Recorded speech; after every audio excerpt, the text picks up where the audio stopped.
Olá a todos do YouTube, boa noite. Espero que todos estejam bem, se cuidando, seus familiares estejam bem.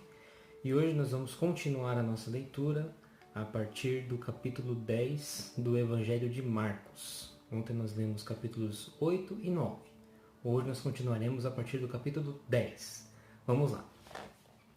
Partindo dali, ele foi para o território da Judéia e além do Jordão, e outra vez as multidões se reuniram em torno dele. E como de costume, de novo os ensinava. Alguns fariseus aproximaram-se dele e, para pô-lo à prova, perguntaram-lhe: é lícito ao marido repudiar a mulher? Ele respondeu: que vos ordenou Moisés? E eles disseram: Moisés permitiu escrever carta de divórcio e repudiar. Jesus então lhes disse: por causa da dureza dos vossos corações ele escreveu para vós esse mandamento, mas desde o princípio da criação ele os fez homem e mulher. Por isso o homem deixará seu pai e sua mãe, os dois serão uma só carne, de modo que já não são dois, mas uma só carne. Portanto, o que Deus uniu, o homem não separe. E em casa, os discípulos voltaram a interrogá-lo a respeito desse ponto. E ele disse: todo aquele que repudiar sua mulher e desposar outra, comete adultério contra a primeira. Se essa repudiar seu marido e desposar outro, comete adultério. Traziam-lhe crianças para que as tocassem, mas os discípulos as repreendiam. Vendo isso, Jesus ficou indignado e disse: deixai as crianças virem a mim, não as impeçais, pois delas é o reino de Deus. Em verdade vos digo, aquele que não receber o reino de Deus como uma criança não entrará nele. Então, abraçando-as, abençoou-as, impondo as mãos sobre elas. Ao retomar o seu caminho, alguém correu e ajoelhou-se diante dele, perguntando: bom mestre, que farei para herdar a vida eterna? Jesus respondeu: por que me chamas bom? Ninguém é bom senão só Deus. Tu conheces os mandamentos: não mates, não cometas adultério, não roubes, não levantes falso testemunho, não defraudes ninguém, honra teu pai e tua mãe. Então ele replicou: mestre, tudo isso eu tenho guardado desde minha juventude. Fitando-o, Jesus o amou e disse: uma só coisa te falta. Vai, vende o que tens, dá aos pobres e terás um tesouro no céu. Depois vem e segue-me. Ele, porém, contristado com essa palavra, saiu pesaroso, pois era possuidor de muitos bens. Então Jesus, olhando em torno, disse a seus discípulos: como é difícil a quem tem riquezas entrar no reino de Deus. Os discípulos ficaram admirados com essas palavras. Jesus, porém, continuou a dizer: filhos, como é difícil entrar no reino de Deus. É mais fácil um camelo passar pelo fundo da agulha do que um rico entrar no reino de Deus. Eles ficaram muito espantados e diziam uns aos outros: então quem pode ser salvo?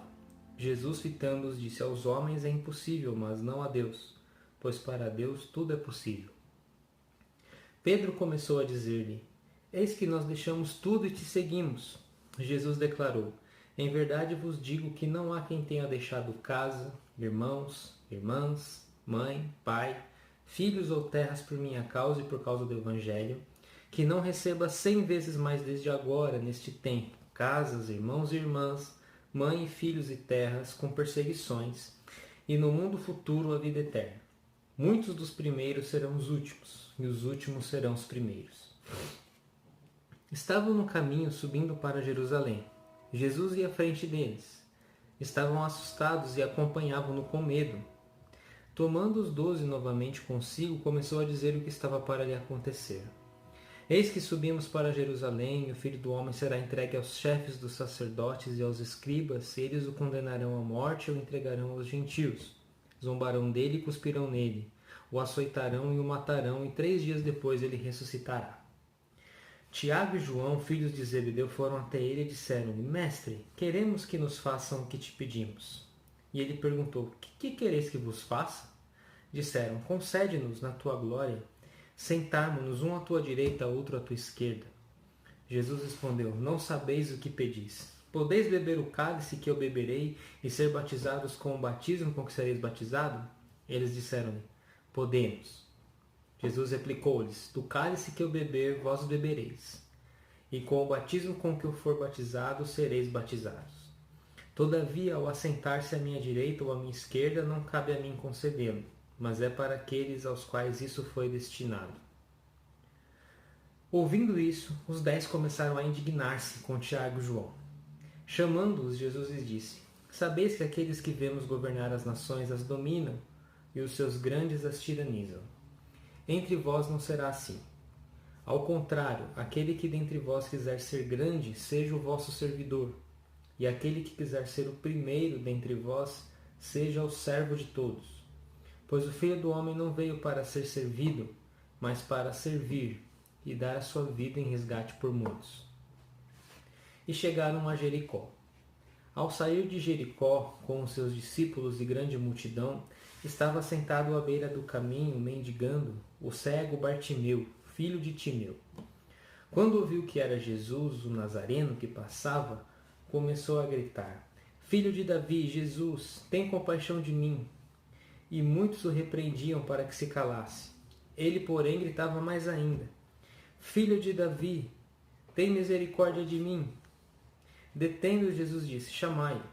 Chamaram o cego, dizendo-lhe: Coragem, ele te chama, levanta-te. Deixando o manto, deu um pulo e foi até Jesus. Então Jesus lhe disse: Que queres que eu te faça?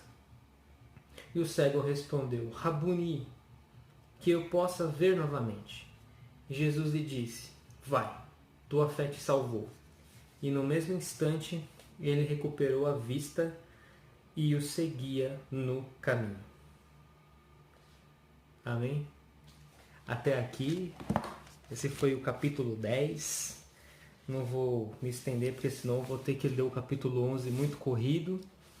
E aqui nós temos passagens que servem muito para meditação. E o que eu acho muito bonito nessa parte é quando Tiago e João eles falam para Jesus: Senhor, concede-nos que no teu reino sente um à tua direita e outro à tua esquerda. E Jesus fala: vocês não sabem o que vocês estão pedindo. O reino de Deus não é nada disso. Aquele dentre vós que quiser ser o primeiro, que seja o que serve os outros, né? A lógica do reino é ao contrário do mundo. E quando Jesus pergunta para eles: vocês podem beber o cálice que eu vou beber e ser batizados com o sangue que eu ser batizados com o batismo que eu vou ser batizado? E eles dizem sim. E Jesus fala assim: do cálice que eu beber, vós bebereis, e com o batismo que eu for batizado, sereis batizados. O que Jesus estava querendo dizer ali sobre o sofrimento que ele iria passar. E na história dos discípulos nós vemos que Tiago e João também passaram por um grande sofrimento, né? Então Jesus já estava dizendo que eles iam sofrer o tanto que Jesus sofreu por causa do Evangelho. E assim foi. Foram mortos por causa disso. Bom, espero que vocês tenham gostado. Amanhã nós continuamos então a partir do capítulo 11. Não perca, acompanhe todos os dias. Tem sido uma leitura muito gostosa de fazer. Essa Bíblia ela tem uma linguagem muito boa, muito gostosa de ler e de ouvir também. Então acompanhe diariamente, indique esse vídeo para as pessoas que você gosta, que você sabe que não dispõe de muito tempo para ler, mas dispõe de um pouquinho de tempo para ouvir. Compartilhe, indique, se possível deixe aí a sua curtida, seu comentário. E nos vemos amanhã a partir do capítulo 11 do Evangelho de Marcos. Forte abraço, fiquem com Deus. Tchau.